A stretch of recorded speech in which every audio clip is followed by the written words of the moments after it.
তোমরা কি জানো এটা কি মাছ? এটা হচ্ছে নদীর ছোট খয়রা মাছ।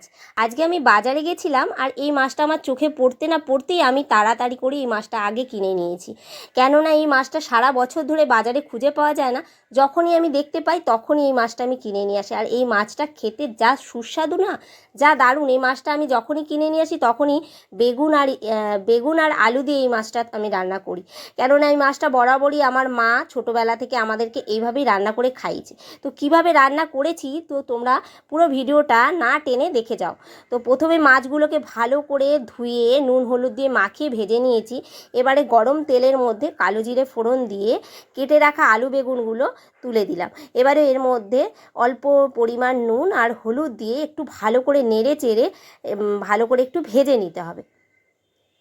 এই মাছটা খেতে এত স্বাদ, যারা খেয়েছো তারা নিশ্চয়ই জানবে এই মাছটা কতটা সুস্বাদু খেতে।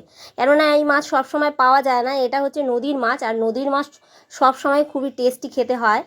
আর সমুদ্রের মাছের থেকে অনেক ভালো খেতে হয় নদীর মাছ। এখন আমি এটাকে ভালোভাবে কষিয়ে নেবো আর ঢাকা দিয়ে দিয়ে এটাকে কষিয়ে নিতে হবে। এভাবে আমি ঢাকা দিয়ে দিয়ে 5 থেকে 6 মিনিট ধরে ভালোভাবে কষিয়ে নিয়েছি। আমার আলু বেগুনটা কষানো হয়ে গেছে। এবারে আমি এর মধ্যে জল দিয়ে দেবো, আর জলটা একেবারেই অল্প পরিমাণ দিব, যাতে আলুটা সিদ্ধ হয় এরকম জল দেবো। মাখো মাখো জল দেবো, বেশি জল একদমই দেওয়া যাবে না।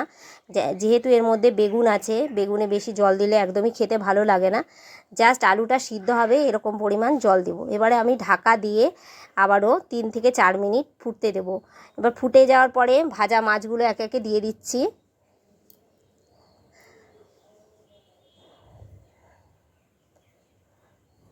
এবারে এর মধ্যে কাঁচা লঙ্কা বাটা দিয়ে দিলাম।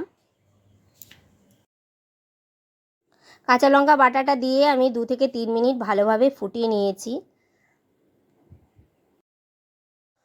এবারে আমি এর মধ্যে রসুন বাটাটা দিয়ে দিচ্ছি। রসুন বাটাটা দিয়ে আমি আরও 2 থেকে 3 মিনিট এটাকে ভালো করে ফুটিয়ে নেব, যাতে রসুনের গন্ধটা চলে যায়। আর ফুটতে ফুটতে জলটা শুকিয়ে গেছে আর তেলটা ছেড়ে দিয়েছে, আমার তরকারিটা হয়ে গেছে। আরও এরকম ভালো ভালো রেসিপি পাওয়ার জন্য আমার পেজটাকে ফলো করে রাখবে।